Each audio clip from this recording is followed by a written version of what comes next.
This is a Film Stories original podcast.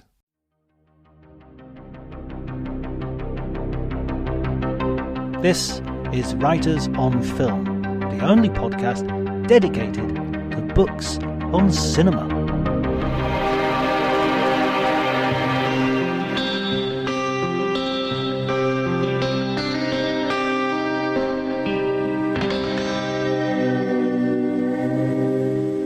Hi everybody and welcome to Writers on Film. My name is John Bleasdale. I'm a writer and film critic, and today I am very pleased to be joined by Will Sloan, who is the author of a new book, Ed Wood, Made in Hollywood, USA. He is himself a writer and a podcaster, a noble art form that we were just talking off mic about. Thank you so much for joining me, Will. Thank you. John was asking me before we started recording how he should introduce me, and I said writer, and then I said, well, I guess also podcaster, which is, literally how I make my living. But there's something with that word podcaster. I don't know. It's not. It doesn't sound as dignified as writer, and yet maybe it should be. Right. This is a valid art form. We're in the trenches, you and me. We're going back to Homer, where the oral tradition. Yeah. Oh man, I love it. That's so true. I'm gonna call myself a philosopher from now on. Oral transmitter of the culture. Yeah, I mean, I think I'm amazed that you make money out of it. That's my that would be. I mean, I've got to the point where it's not costing me money, which I never thought I'd get. That's a huge achievement. Yeah. Yeah. That's amazing. And hey, knock wood, this whole economy can collapse tomorrow. Patreon can collapse, or everyone can just decide that they've heard enough of me, which I would at this point. I think I've heard enough of me, but I don't know. I'm very lucky. I'm very lucky to have this while I have it. How does it feel to be on the other side of the sort of the situation when you're being a guest of the podcast rather than the host? Actually, I find it great because I don't have to worry about. I feel like so much responsibility is on the host to just be a host, to establish the sort of rapport. There's a lot I don't have to worry about. Although on the other hand, I will say I do. So I'm going to contradict myself instantly. I do care more about being a good podcast guest than I care about being a host, because I feel like, I'm a guest in someone's home.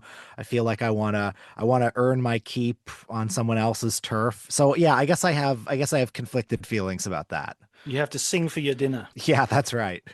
I must admit, I've been doing a few podcasts now as the guest, and I totally agree with you. I think there's a real sense of like, oh, what a relief that I don't have to think of questions. I can just I can just bat them back, Yeah, no, it is a pleasant break, and it's kind of a learning situation where you learn from being on the other side what a good question is, and and how long you feel comfortable talking for, and things like that. Well, totally. And if you have guests on, you're very acutely aware of how good it is to have a good guest. So, if I'm in a position like this, I don't want to just answer in monosyllables, which, 10 years ago I might have done, but now I know that they actually want like a real answer. You're here to entertain, among other things. Yeah. I'll often have guests who'll say, I've given you a very long answer to that. And it's just like, yeah, that's good for me. Yeah. That works. I mean, nobody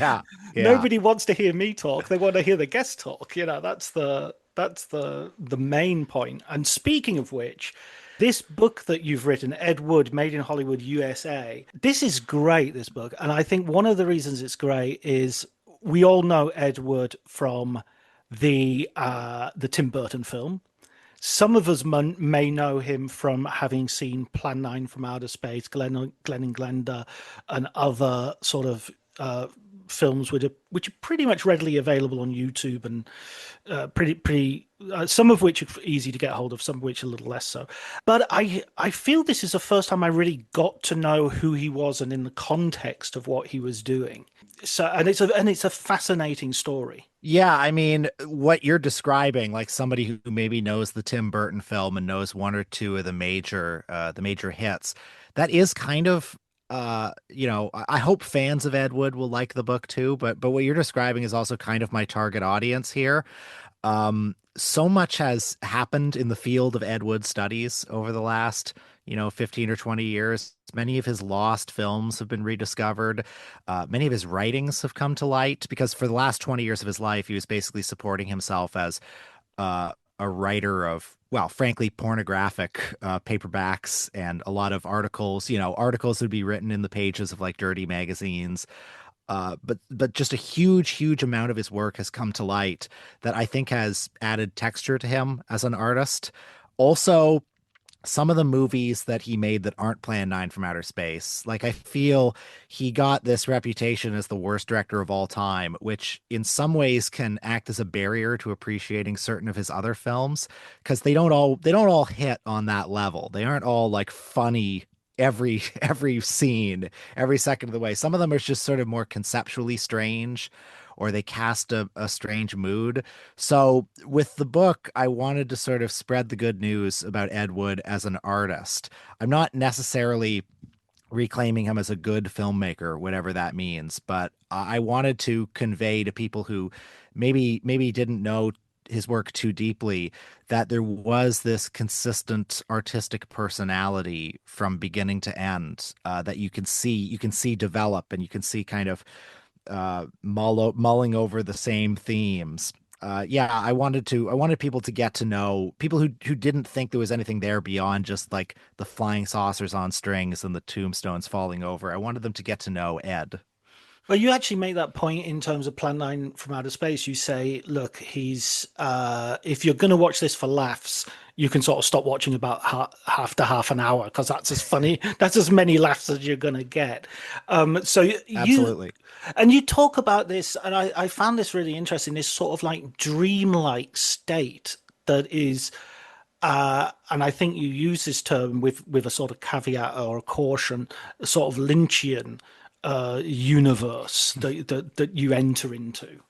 Yeah, well, when I was pitching the book, at one point in the meeting, somebody said, "Are you proposing a sort of radical reevaluation of him?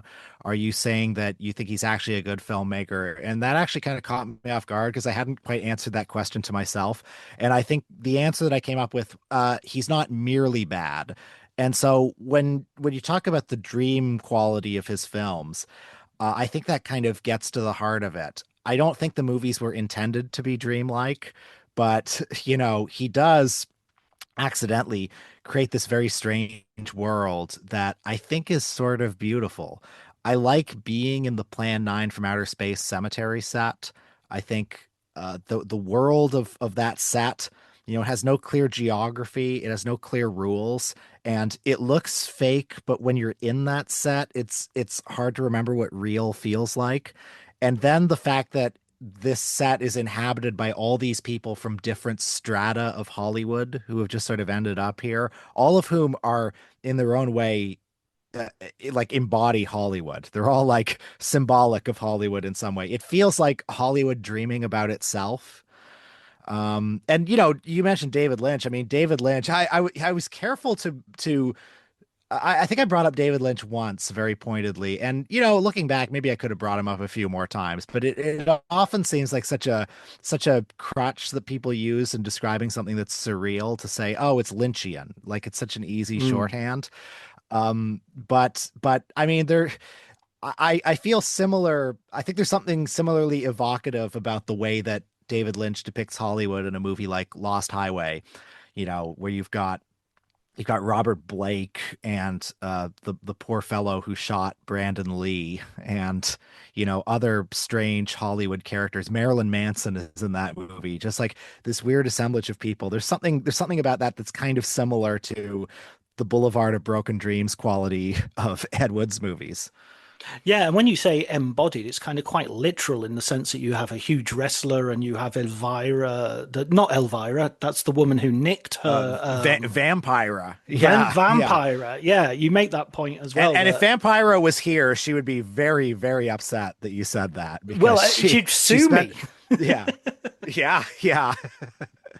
No, like some of those celebrities, Torch Johnson, Vampira. There's another guy, John Breckenridge, also known as Bunny Breckenridge, who was like a descendant of American nobility, basically. His grandfather was the vice president, and he himself, had some long, colorful career performing in shows in Paris. He was the inspiration for Gore Vidal's Myra Breckenridge, in fact. And I guess by the time he was in Plan 9 from Outer Space, he'd kind of fallen on hard times and had sort of fallen in with Ed Wood's crowd. Um, so there are all of these like really strange Los Angeles novelty celebrities in these films. Criswell, the psychic, is another one. And then you have them next to faded mainstream movie stars from the 1930s, people like Bela Lugosi, Lyle Talbot, Tom Keane, who is a kind of cowboy star. And then you have just people from Ed Wood's entourage, people like just wannabes and his ex-wives and people who gave Ed Wood money and people like that. And just to see all these people hovering around, orbiting the same sun, it tickles me to no end because it feels like they don't belong together. But I don't know, it's a bit like if you walk through the convention hall at some like Comic-Con type place and you'll see all these people who used to be A-listers, people who were maybe in one of the Friday the 13th movies, somebody who's, a backyard filmmaker who's selling his stuff, and they're all there. And it's just this space where time and space and class collapse. Well, I mean, I watched the Val Kilmer documentary a couple of years Mhm. ago, and there's a bit where he's at a convention, sort of signing posters and things, and you sort of think Val Kilmer's a Mhm. kind of A star. What are you doing, like at a convention, signing, top secret posters and Top Gun I posters and know. whatnot? Yeah. It just feels like the rough edge of stardom, And at this point, he had ill health, so I presume he had, hospital bills to pay and things like that. So perhaps that was the motivation, but it felt like a real step down. The subtitle of your book is Made in Hollywood, USA, and there is a feeling that, as you've already said, there's this sort of Hollywood of dreams that people are going to. But how did Ed Wood sort of get there? What was his sort of origin story? Well, he was born in Poughkeepsie, New York. And I'm delighted to say that as of about a year ago, there's a plaque up at the house where he was born. So Wow. people in, I don't know, God bless whoever in Poughkeepsie did that because he never got a star on the Hollywood Walk of Fame, but he does have a plaque up at his birthplace. By all accounts, his childhood was basically a fairly normal, middle class upbringing, with the caveat that his mother wanted a girl and she dressed him in girls' clothing. And she would do that, all through his childhood. Now, this raises questions about whether his cross-dressing, by a modern definition, one might consider him gender fluid. I don't think he identified that way, but it raises questions about to what extent was it nature, to what extent was it nurture. I don't know, but what I do know is that he himself sort of like, uh, according to people who knew him, sort of blamed his mother for that. Um, anyway, he served in the Second World War. He fought, he didn't fight in the Battle of Tarawa, but he was like part of the cleanup crew after. And then after that, he eventually made his way west. He was somebody who, when he was growing up in Poughkeepsie, loved going to the movies, was obsessed with the movies. He loved Western serials. He loved Bela Lugosi horror movies, that sort of thing. He especially loved Westerns and he wanted to go to Hollywood and make movies like that. And, by the time he got to Hollywood in the late 40s, the early 50s, those kinds of movies that he loved were basically going out of fashion. But I mean, one of the things I find charming about him is that he still wanted to make them. When he eventually hooked up with Bela Lugosi, I'm sure there's a sort of pragmatic side to that where it's like, okay, here's the star I have access to. and he's somebody I can make movies around. But at the same time, he clearly loved Lugosi. And when you watch Bride of the Monster, it's such a Lugosi fan film. It's like a child who grew up watching Bela Lugosi movies, wanting to make his own in a way that's kind of not revisionist at all. It's not really, aside from the sort of atomic age gimmick, it's not really up to the times. And I find that very charming about him. He came to Hollywood wanting to make the sort of movies that he liked growing up. It seems to be eventually he ended up making porn. Yeah. It seems to be a key element of his cinema as well, and maybe some of what we watching it find attractive is at heart there's a sort of sentimentalism, there's a nostalgia to the films that they're kind of trying to it reminds me a little bit of sort of those meta films like Be Kind, Rewind or The Son of Rambo, where people are trying to recreate a movie rather than create something new. Oh, absolutely. And I mean, people have observed those two that you mentioned are a good comparison. People have observed that, in Plan 9 from Outer Space, when you see the flying saucers on the string, it's almost like his idea of a special effect. It's like insert this kind of scene here.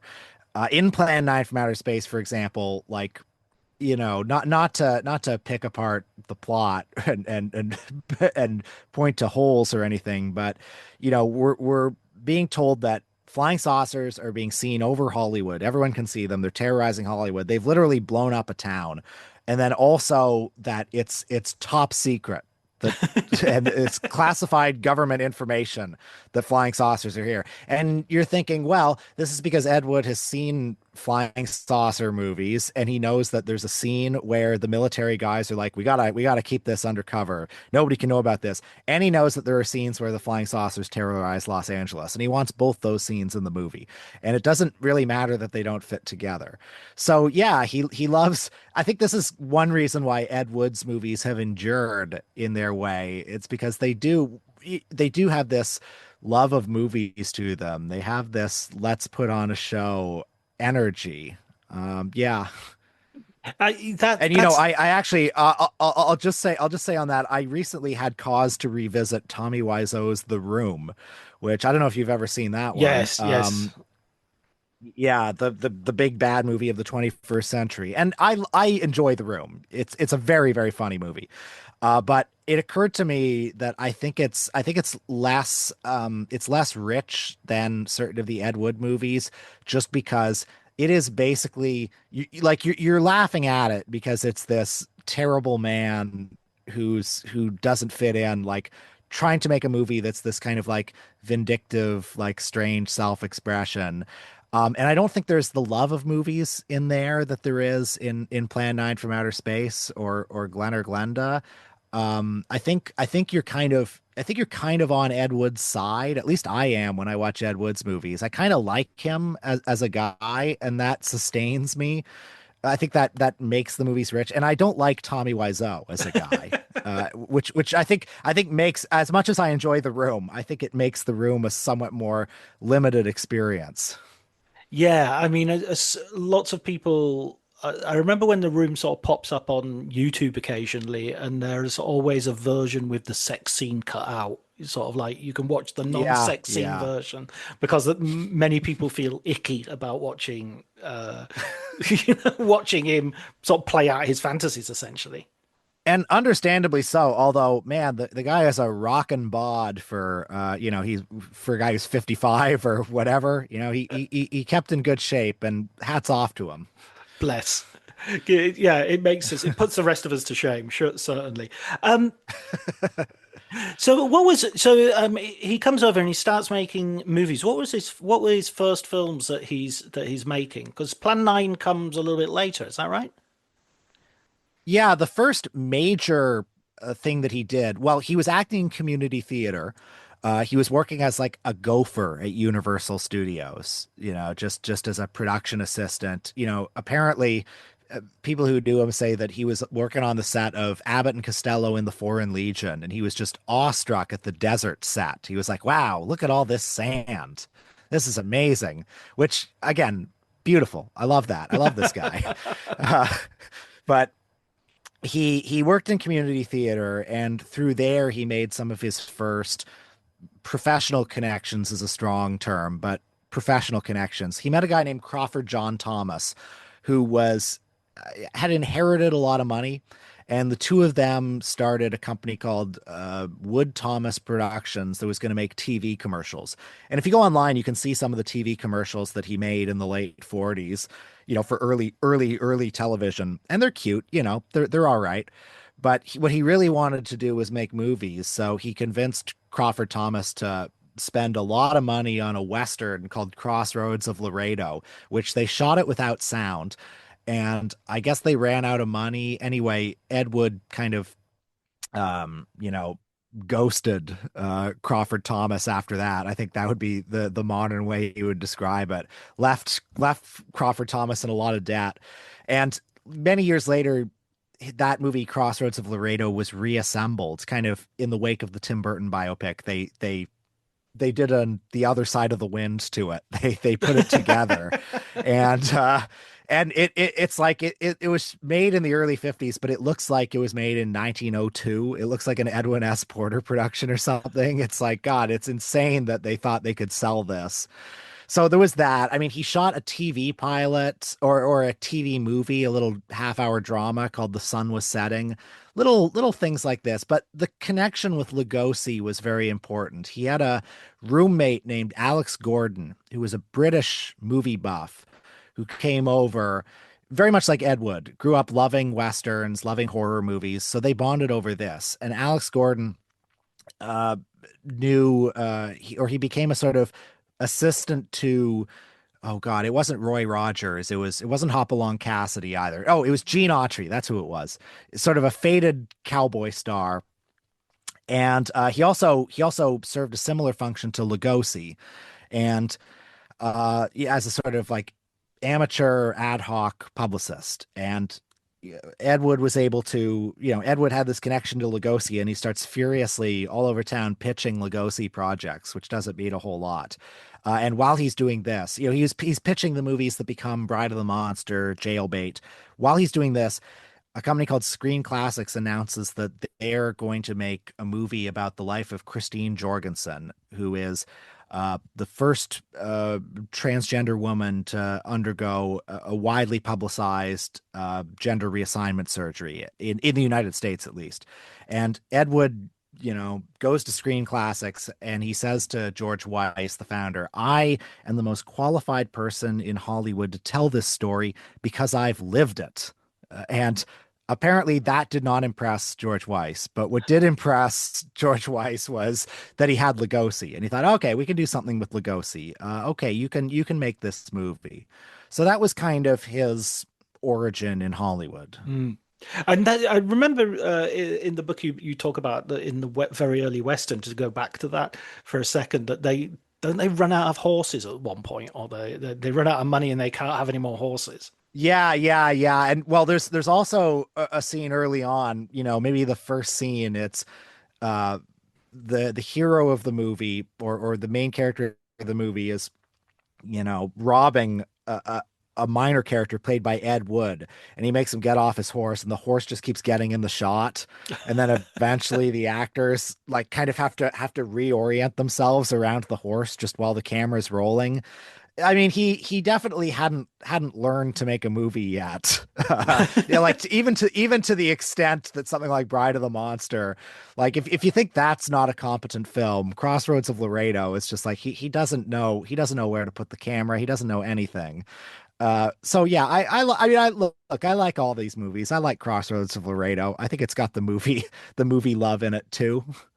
I mean, it's the thing about being a bad filmmaker, where in a way the pleasure of it is suddenly recognizing that filmmaking exists as a craft, and you suddenly start going, oh, hang on a minute, that's blocking that isn't being done well, and even if you Mhm. don't know what blocking is, suddenly you're aware of it because this is exactly what it shouldn't be.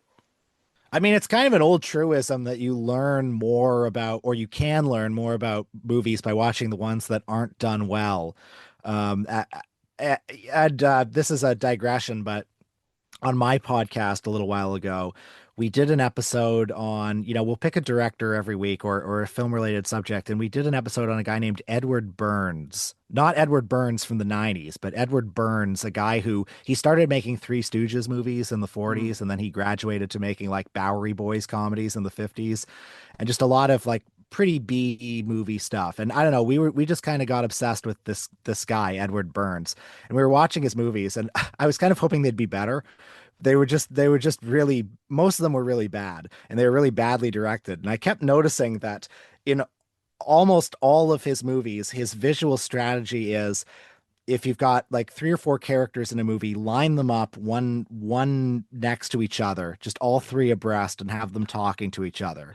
And I feel like I kind of, even at my old age, I learned something about filmmaking by watching Edward Burns's films and thinking seriously about what he was doing. Because I was like, yeah, good filmmakers don't do this. They figure out visual ways they figure out interesting ways to convey space and to liven up a conversation through editing, through blocking, through composition that isn't just, lining people up as if they're against a wall and having them talk. So yeah, even in my old age, I keep learning things by watching directors who aren't that good. I wonder if that's true today in terms of filmmakers today who are operating at a level in which their stuff gets out, gets seen. I mean, I suppose things like Sharknado and those Mhm. sort of rush jobs. I mean, there's a whole ecosystem of studios who rush out films with similar titles to bigger films. You'll find an Avatar, rather than Avatar. Oh, absolutely. And they're often sort of, again, not so bad they're good, but just so bad they're bad. I find a lot of I mean, television I've often has that seen as well. oh, sure, sure. I mean, those kinds of movies you're talking about. I mean, I've seen a certain number of them, and I've definitely noticed that now that people don't have to shoot on 35 millimeter film, the median standard of quality has decreased a lot. If you're looking at a direct to video movie from the 90s, typically it's lit pretty well, even if it's bad, you Yeah, know?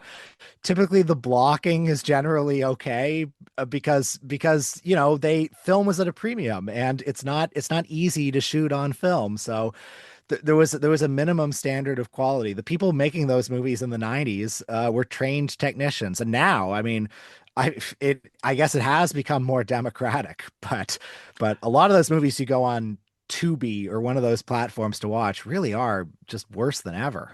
yeah, yeah. And Democratic, I think, is doing a lot of lifting there. Um, I Yeah. mean, I also kind of quite like seeing a really good filmmaker be sloppy sometimes. I remember watching Cassandra's Dream, one of Woody Allen's, not his best work, but there's a scene in that in which Colin Farrell and Ewan McGregor, one of them says the wrong line, and the other one almost says the line that should have happened. They basically get their line swapped up, and they manage to repair it in some way. But you can tell that they've garbled it, and they're kind of looking at each other, and then they carry on. And obviously, like Ed Wood in the Tim Burton film, Woody Allen's just gone print next setup. That was fantastic, and That's amazing. Yeah, yeah. and you just think, how I mean, did his, that his get out? yeah, I mean his movies, especially like the second half of his career, are full of strange decisions like that I mean, could talk all day about some of them. A filmmaker like that, I recently watched, for the first time in a long time, one of Charlie Chaplin's last movies, A King in New York. I don't know if Mm, you've ever seen that yeah, I've one. seen it. Yeah. Yeah, it was his second last movie, and it was the first one he made after basically being exiled from the United States. And he's somebody who, for most of his career, had his own studio, had his own technicians who were just, even if he wasn't making movies, they were full-time staff. And so these were people who just knew all of his whims. And now, for the first time in decades, he's making a movie with a new crew in an unfamiliar place. He has the cinematographer who shot like The Life and Death of Colonel Blimp, a great cameraman, and the movie looks appallingly bad. Like the lighting is terrible, the set decoration is terrible. It's very flat looking. Uh it's sloppy in a lot of ways. It's also kind of pure Chaplin in a lot of Mm. ways. Like it's kind of seeing him lean into all of his worst or sloppiest tendencies. I mean, there are things about that movie that I like, but technically, it's a bit like to see a great filmmaker kind of leaning into their worst qualities. It's a bit like seeing a friend get drunk, It's Mm, like, mm. okay, that's recognizably the person, but but certain things about them are getting amplified. Yeah, I'm beginning to lose respect for you. I think you, I think taxis outside. Let's order coffee, eh? Let's have a coffee now. Yeah. Yeah, Yeah, yeah, yeah. yeah. Bring as much coffee to the table as you can. Absolutely. So so what point do we get Glenn and Glenda and Plan 9 from outer space? Is this at this point that he's made these westerns, he's made some movies. He's not demonstrated any particular skill in making films, except for the fact that he just got something made, which is kind of an achievement. It is an achievement, especially then. I mean, I'd say that his greatest talent, and I do mean this, is as a writer. I'm not saying he's a great writer, but he was a fast writer. He was an enthusiastic writer, and he was a basically competent writer. So, the fact that he spent the last 20 years of his life making a living as a writer of these potboiler books, and there's something to that, the ability to just generate that much content, generate that many stories. And some of his books I kind of like, unironically. I think he's an enthusiastic storyteller. So that I would say is where his talent is, to the extent that he has talent. But Glenn or Glenda, yeah, it was originally supposed to be this biopic about Christine Jorgensen, but I guess Christine Jorgensen dropped out or thought she could get more money somewhere else. And so uh, Ed Wood wrote this script that became this sort of confessional. It became less about the transgender angle. It becomes this story of two characters. There's him as Glenn, in this very pseudo autobiographical story about a man who is engaged to be married to this wonderful, beautiful girl named Barbara, played by his actual girlfriend in real life, Dolores Fuller. And he's just got this one secret that he can't hide, which is that he is compelled. He has this uncontrollable compulsion to wear women's clothing. And this was, his actual dilemma in real life with Dolores Fuller. This movie represented his sort of coming out to her. So that's incredibly powerful. And then the second story, which takes up much less screen time, is about a transgender woman named, first named Alan and then becomes Anne, who, grew up a rather effeminate child, served in the war, apparently had the exact same wartime experiences as Ed Wood, and then had a gender reassignment surgery. So it's a very kind of achingly personal movie in a lot of ways. I think it did okay. Like it was meant to sort of lead to better things for him. It was a credit. It was experience. He had a kind of flurry of productivity in the 1950s. I guess he was just at his peak then. Just alcoholism hadn't completely taken over his life, which it would in the 60s. And I think that really impeded him. I think his other talent beyond writing is that he had a certain gift of gab. There were a lot of people who saw through him and regarded him as a sort of second rate, a lot of people who knew to avoid him. But every now and then he would be able to sort of bamboozle somebody into giving him a certain amount of money to make a movie. And that continued through the 50s. I mean, Bride of the Monster in 1955 is probably the pinnacle of his success. It's his slickest movie. It's a Lugosi vehicle, so it's the biggest star he ever had. It did pretty well on the drive-in circuit, although he himself never made any money from it. But after Lugosi died, that hurt him. Also, frankly, I don't think he was built to make, the kinds of movies he wanted to make. He wasn't really keeping up with the times. It's crazy to think that the year after he made Night of the Ghouls was the year that Psycho came out, you know? Right. And it's like throughout the 50s, you can imagine, you know, these movies. I don't think Ed Wood had a Rosemary's Baby in him or a Night of the Living Dead in him or all these movies that were coming out and redefining the genre in the 60s. So yeah, there was a huge flurry of activity in the 50s, and none of it made him a lot of money. People have called him a bit of a con man, but he was a con man for art. He never made any money himself. And then after 1960, it becomes basically a lot of paperback novels and pornographic films. Although I think there's much of interest in that work too.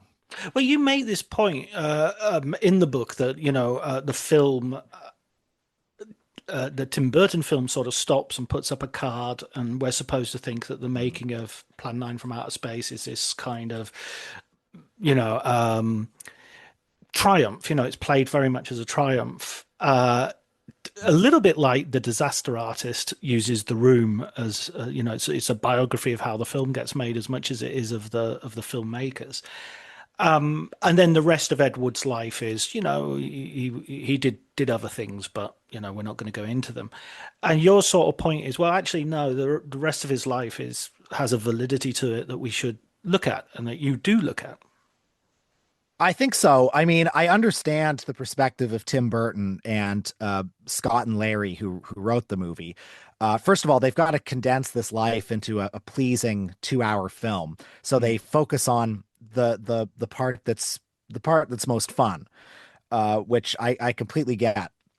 And I think they're also faced in the question, or they're faced with the question when they're making that movie of who wants to watch the story of a bad artist who failed. So their angle on it is he may have been a bad filmmaker, but he made a lot of friends along the way, and he had a lot of creativity. And hey, you haven't made a movie, and he did. So got to hand it to him. And I think that's a valid perspective on Ed Wood. But it is kind of funny. That movie has basically the Once Upon a Time in Hollywood ending. It sort of drifts into fantasy in that last scene because it imagines Plan 9 having this, stunning premiere at the Pantages where it's rapturously received. And I think Tim Burton himself has said that he kind of thinks the last little bit of the movie takes place in Ed Wood's head. I think that if there's a rejoinder to the question of who wants to watch a bad artist fail, I think the rejoinder would be, well, he did remain an artist. And I find something kind of inspiring about, he may not have been making the stuff that he wanted to make in the last 20 years, but some of those books, some of those movies feel very achingly personal in the same way that Glenn or Glenda did. He's writing all this stuff, and I think he really is. It's coming straight from the subconscious, and he's really expressing himself. And it must be said, apparently Ed Wood took great pride in his paperback novels. He had a whole shelf of them. He would show them to friends. They pop up on eBay sometimes where it has his stamp at the beginning from the personal library of Edward D. Wood Jr. and him signing them. All these books with titles like Death of a Transvestite and Diary of a Transvestite Hooker. Yeah, apparently he really did take pride in his work. And I think that's beautiful. Absolutely. I totally agree that's, again, go back to Lynch a little bit, he's living the art life, and there's no guarantee that you're actually going to produce anything good. It's what is it? There's a film called The Bleeder with Liev Schreiber, and it's about the boxers that the whole ecosystem of boxing requires that there are loads of people who don't mind losing. Because if you didn't have those, if everybody was going for the championship, going to become the champion, then there wouldn't be enough fighters around to last. Because you've got to have people who are just fine with losing, and to be in the other corner. I also think there's something kind of inspiring about the fact that he was still he was still excited about filmmaking basically to his dying day. He was still dreaming up projects. He was still writing scripts. He was still trying to make deals. There's another kind of flurry of activity in terms of filmmaking in the late 60s, early 70s, where all of a sudden he makes like 4 or 5 movies that he directs. Most of them, well, all of them pornographic to varying degrees. Some of them are softcore, some of them are hardcore. But well, for example, he did most of his writing for a company called Pendulum Press, which later the people who made that later turned it into a company called Caballero, which is still in existence. It's one of the big like porn firms. But he was one of the early building blocks of that company, writing these books. And at one point, one of the founders said something like, "Okay, we're gonna go into filmmaking," and he says, "Oh, I'll do it. I'll do it. What do you want? I'll do anything." He was so excited to just make a movie. And so he makes Necromania, which, if anyone's seen it, they'll know it's a pornographic film, although it's set in a haunted house. It's got supernatural elements. It's got references to Bela Lugosi. The final scene takes place in a coffin. It's got skulls and stuff everywhere. It's also got certain of the themes that it's dealing with in terms of the marriage and sexual impotence now we're getting really into the weeds of auteurism, but like it's stuff that he was clearly obsessed with. If you read enough of his books, he was very, very interested in these topics, among others. So I don't know. I'm clearly just brain damaged from prolonged exposure to Ed Wood, but I watch Necromania and I see Ed all over it. And I feel like I'm hanging out with my buddy again, even though it's, a really like a $5,000 pornographic film from 1970. And I mean, you mentioned as well that the character's name Shirley, is it, comes up all the time throughout his work as a character name, and it's almost like an alter ego. That's right, because Shirley was his drag name. Mm. And, people have found, shout out to Elizabeth Purcell, who found this from the early 60s, this like drag magazine that has a letter in it from Shirley and has Shirley's picture, and it's Ed Wood in drag. And it's Shirley talking about, their experience with drag. Mind you, Ed Wood in real life identified as a heterosexual male, and that was apparently very important to him. Nevertheless, he had a drag persona called Shirley. So, and he was Shirley when he was Shirley. So I don't know. I don't know how he would identify now, but yeah, you see the name Shirley appear in movie after movie, and you know, one could spend all day thinking about the autobiographical resonances of that, but I do think that was his alter ego. Whenever you see a Shirley, that's Ed Wood. When he goes into this later burst of activity, is he a more competent filmmaker than he was? I mean, even given the low budget constraints. It's a good question. Standards of competence, I think, become something different in particular kinds of sexploitation and pornographic films. Now, Necromania cost something like $5,000 or $7,000. The fact that he made a movie for $5,000 or $7,000 in 2 days and that it's basically presentable, I think speaks well of him. That speaks well of his basic skills. I mean, are they slick, polished films? No, they're flawed in a million ways, but I do think, the best one is a softcore film called Take It Out in Trade, which I think is kind of good, actually. I think it's the one, aside from Glen or Glenda, I think it's the one of his whole filmography that I would look at and say, this complicates the idea that he was a bad filmmaker. Because it's a sort of detective story. People have, called it Ed Wood's Inherent Vice. It's this detective who's bouncing around Hollywood trying to find this like missing heiress who has gone to work at a brothel. And it's a very funny movie.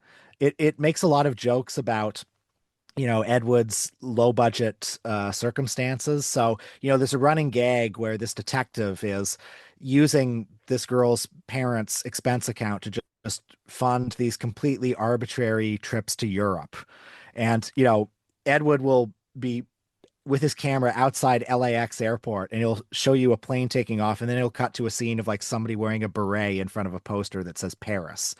And that's the kind of thing that I think is really funny. And that shows a self-awareness on Ed Wood's part of like, yeah, this is a cheap movie. I know it's a cheap movie. There's a kind of the way he's using color in some of his later pornographic movies as well.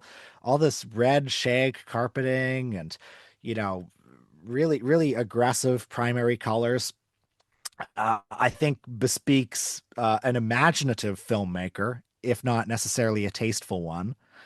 Yeah, I don't know. I think to answer your question, I think his work in that realm uh, adds to the case for him as being not the worst filmmaker of all time. I think he accomplishes certain things in that realm that are worthy of respect. Well, I think we're working on Ed Burns being the worst filmmaker of all Yeah, time, replacing him. yeah, And I do mean Ed Burns from the 90s. No, I'm kidding. I'm kidding. yeah. Brothers McMullen. Yeah, yeah. I don't want to get too much blowback on that front.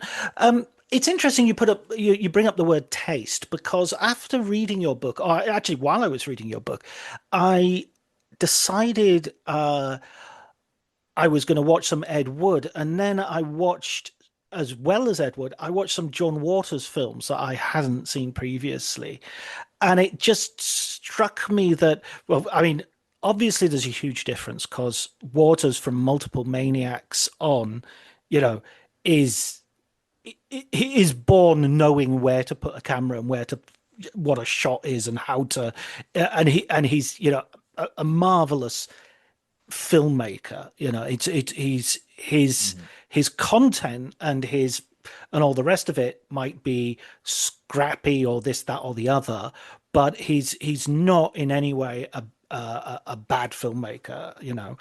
Um, and likewise, Divine is an absolute tour de force as an actor, and not in any way. There's no sense that you're watching Pink Flamingos or Multiple Maniacs thinking this is so bad it's good. You're thinking this is good.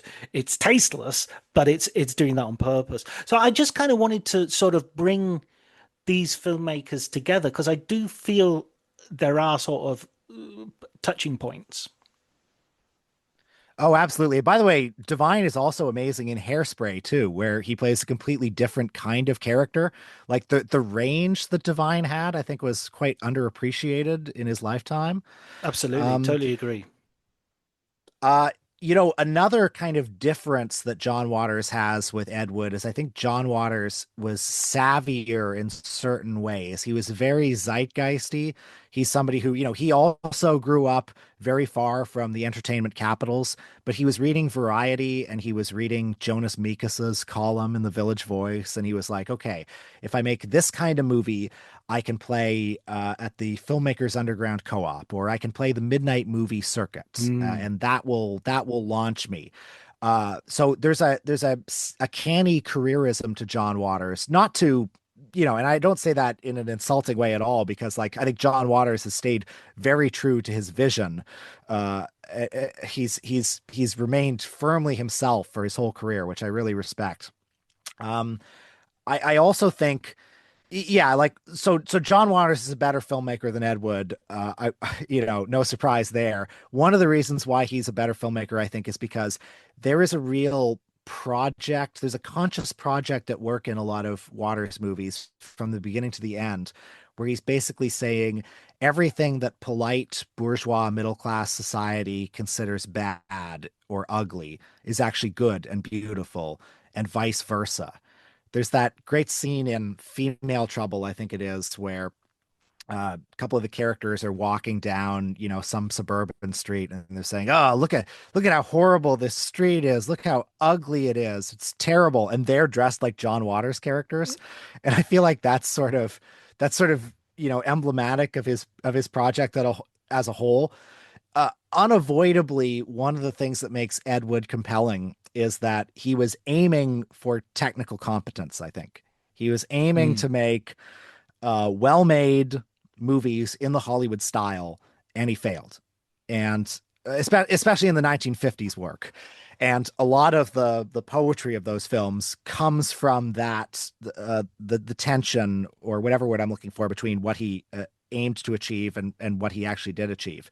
I think one commonality, or one thing that these two filmmakers have in common is they were outsiders to the system, and their films. I mean, John Waters eventually became a real insider, but their early films, at least, there's that kind of like dress up quality to them, and there's that kind of like simulating what a Hollywood movie looks like with very minimal resources, and also the kind of Warholian like let let's make a star system out of the people around me quality that both of them have.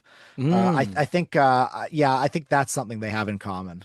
Yeah, let's get the gang together, and we're going to shoot this person as if they're the most famous person in the world, and Yeah, regardless of 100%. Yeah. that. Yeah.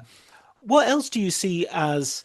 I mean, I watch my experience of watching Ed Wood is this is gonna be a real leap here, but stay with me. It's a little bit like reading James Joyce's Finnegan's Wake. It redefines what reading is, and it makes me feel what reading is, and it takes away the usual things that I hold on to when I read, like narrative and character and continuity and all those things, and even like the integrity of words for Joyce. And for Ed Wood, I feel the same thing in terms of I'm not watching it because of believability of performance or for consistency of narrative or for, even sort of something generically making sense or space making sense. And it just makes me so much more aware of my watching something. Do you know what I Oh, mean? sure. So to Well, the when I extent that watch good Glenn or or bad is Glenda, wrong, good or bad is the least interesting thing about it. well, yeah, Glenn or Glenda, I think is a perfect example of this, where, uh, yeah, it's technically shoddy, and the elements don't quite fit together, and he's trying to express something very strongly, but he doesn't have the language to express it, or he doesn't know how to express it. And there's something, I think, extremely human in that failure, the failure of expression. Um, and in that humanity, uh, is located something that I think is much more powerful and true and beautiful than, I don't know, what's a really competent mainstream film about LGBTQ issues? I haven't seen it, but like, is Roland Emmerich's Stonewall like a better film than Ed Wood's Glen or Glenda? Like probably not, because like in the things that it's struggling to do, you know, Ed Wood's film has this like deep truth and humanity to it that I think is very powerful. And there are a lot of filmmakers kind of on Ed Wood's level, where or filmmakers who s- complicate complicate the traditional standards of quality, where you are invested in the reality of the world they create. You're invested in the truth of the world they create. There are these filmmakers who I love, who are working right now. They're based out of New England, named Matt Farley and Charlie Roxburgh, and they make these movies. They've made something like 15 or 20 of these underground films over the last 20 years. And the whole cast and crew are just people from New England, Mm. like uncles and coworkers, and people's nephews and stuff like that. And if you watch enough of these films, Don't Let the River Beast Get You is probably the most famous one. There's another one called Magic Spot that's very good. And if you watch enough of these films, these people who are in these movies, just incredibly normal people from Massachusetts and New Hampshire, they become very familiar to you, just as the John Waters gang does. And because these are kind of homemade movies with just normal people, uh, there are certain well, Brechtian is a heavy word, but you I've know what just I mean. I'm mentioned going to use it Finnegan's as a Wake. shorthand. Yeah. Yeah, yeah. I'm going to use it as a shorthand. There's a certain Brechtian quality of like you're constantly being reminded this is a movie. Part of the humor of it, part of the joke of it is that people like this wouldn't normally be in a movie. But whenever I watch these movies, the internal reality that they create is so consistent. It is so rigorous that by halfway through, I am deeply invested in the plot, and I love these characters. If the people in the movies aren't acting in the style that, say, Marlon Brando is acting in, they're still acting in a style that's very consistent and works with everyone else in this world. And you know, it kind of reminds you that all the things you've been taught about how movies are supposed to work don't actually matter if the filmmaker is able to create their own reality that you know draws you in. Absolutely. It reminds me of the guy died recently, American movie, the documentary by Chris Smith. Oh, And one of the subjects of that film, because he was trying to make a film called Coven. Um, and he, Coven, because coven rhymes with oven, and he didn't like that. oh, that's right. Yeah, And he had his friend who was Mike Shank, the sort yeah. of the dog's body friend who would do everything to help him out. But again, it has that sort of Mhm. can do. This is going to be terrible, and yet they really want they really want to do it, and they really have a love for what they're doing and a vision. And they kind of, we use the word democratic recently, but it is that thing of like, well, why shouldn't they? Why shouldn't Mhm. they just go ahead? Also, by the way, interesting you just mentioned Marlon Brando because there's a bit in David Lynch's autobiography where he describes Marlon Brando coming over to his house later in his life when he was, towards the end of his life, and he would frequently arrive in drag, and Huh, that's there's just funny. How did I forget that? yeah, and so there Yeah. was sort of another example of someone who, I mean, I think Marlon Brando was pretty much bisexual for his whole life. So it's one of those. I don't know why Marlon Brando hasn't been more claimed by the LGBTQ community because, you think that would be Yeah. one of the big ones. Yeah, he famously did he have sex with Richard Pryor, was it? There was that story going around. Yeah, There were yeah. some famous people that yeah. He had sex Um with Vivian Lee and Laurence Olivier while, like staying um, at their house. Because I think he'd had sex with Vivian Lee, and Vivian Lee was a little bit guilty because Laurence Olivier was in the house. So she was stormed off to tell her husband about it and tearfully confess, only to find him in the arms of Marlon wow. Brando. That's great. It's like Teorama. Exactly, exactly. Yeah. Um, Brilliant, Will. Well, listen. Let's finish off with your recommended film book for our listeners. Well, first of all, I haven't mentioned this, but I'm a great admirer of your book about Terrence Malick. So I would Oh, recommend that. thank you. I'm not just blowing smoke. I mean, that was a day one purchase for me. Oh, thank you so Um, much. Blow away, by the way, and review on Amazon or wherever else reviews are visible. I will. But a recent book, one that just came out this year that you can get on Amazon that I really enjoyed was a book called We Must Shoot: The Life and Art of Gary Graver. It's by Andrew J. Rausch as well as David Wayne and Maddie Budrowitz. Sorry if I'm mispronouncing his name, but it's a biography of Gary Graver, who was most famous as being Orson Welles's cameraman for the last 15 years of his life. He was basically Orson Welles, after a number of years in Europe, came back to Hollywood, and Gary Graver called him up and said, I will be your cameraman. I will be there whenever you want, whatever you need, I'll just do it. And Orson Welles said, there's only one cameraman who volunteered his services to me, and it was Greg Toland. So maybe this is fate. So he basically became Orson Welles's indentured servant, unpaid indentured servant for the last 15 years. It like in some ways ruined his life. Multiple marriages were destroyed because Orson Welles would just call him up and be like, Gary, get over here. We're filming. And, he shot F for Fake. He shot The Other Side of the Wind, and he shot countless unmade projects or unfinished, I mean. And he made his living. He paid the bills he was a cinematographer on, Dracula versus Frankenstein by Al Adamson, Grand Theft Auto by Ron Howard, many, many B movies, a lot of Fred Olen Ray. And he also directed pornography. Through the 80s and the 90s, he made dozens upon dozens of porn films, which was he considered a deep secret, even though everyone knew it. So, this book, the first half of it is an oral history with a lot of people who knew Gary Graver. And the second half of it is a number of capsule reviews of every single one of his directorial credits, including, the mainstream stuff and the pornographic films.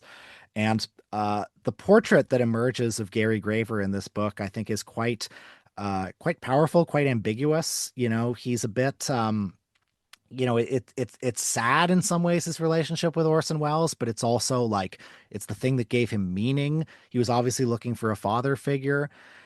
He was obviously a very talented cinematographer who never quite, he was always hoping that he would be recognized for the work with Orson Welles, which of course he never really was in his life. And he was always hoping that, he'd be called to the big leagues basically, but he never was, frankly, because in addition to the Welles stuff, he was just so well known for, he just wanted to work. He wanted to work every single day. So he never became part of the union because that would keep him from doing non-union jobs. So he just made like tons and tons of B movies and porn movies, which obviously hurt his reputation. So yeah, I was I was compelled all over again by the complexities and ambiguities of Gary Graver, Wow. who in some ways has my favorite career of all time as a cinematographer. To shoot F for Fake and to shoot Amber by Night, I think is an amazing career. There's something sort of Boogie Nights meets The Player about it, isn't there? Sort of Oh, absolutely. Yeah. Yeah. yeah, that's fascinating. That's amazing. And anything Orson Welles adjacent is really is fantastic. What's the title once more? It's called We Must Shoot: The Life and Art of Gary Graver. And it's Brilliant. on Amazon. Excellent. So I shall be looking that up and contacting the authors forthwith. Um, I, Yes. there was Brian De Palma, I remember in an interview once saying that all these directors who are all quite famous, kind of all of them did night shifts shooting porn because that's where you could get cameras. Those are the people who had all the equipment. So it was how did you learn to use equipment if not shooting porno?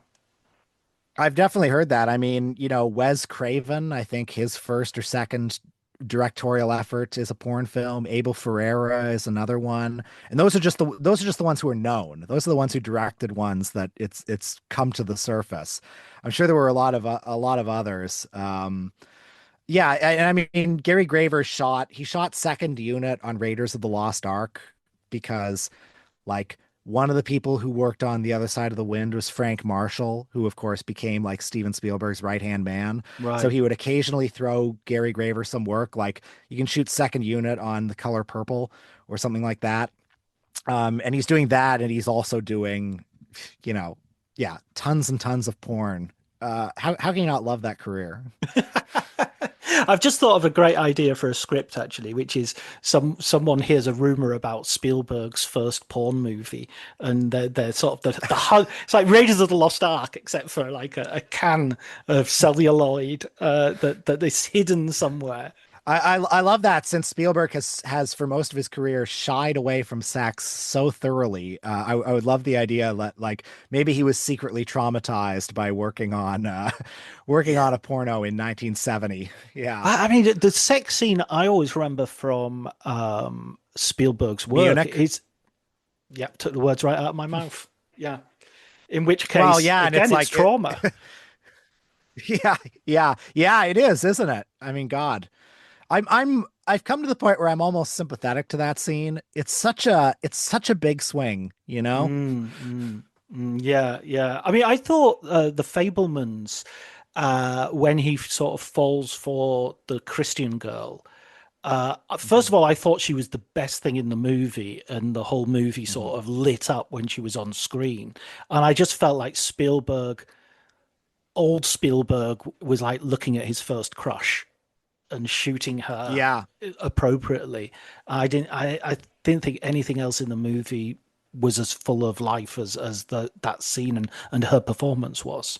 Yeah, yeah, I liked that too. I liked the Fablemans, by the way. I mean, Spielberg is such a kind of, I mean, he's such an impenetrable figure to me because he, lives on the highest echelon of society, and he has made so many movies that are kind of like I sometimes look at certain of his movies and I think like, God, like who are you exactly? Mm. Like what's beneath the surface of you? And I appreciated the Fablemans as a sort of, certain disquieting things in that movie as a sort of like I think he expresses himself in that movie probably more than he ever has.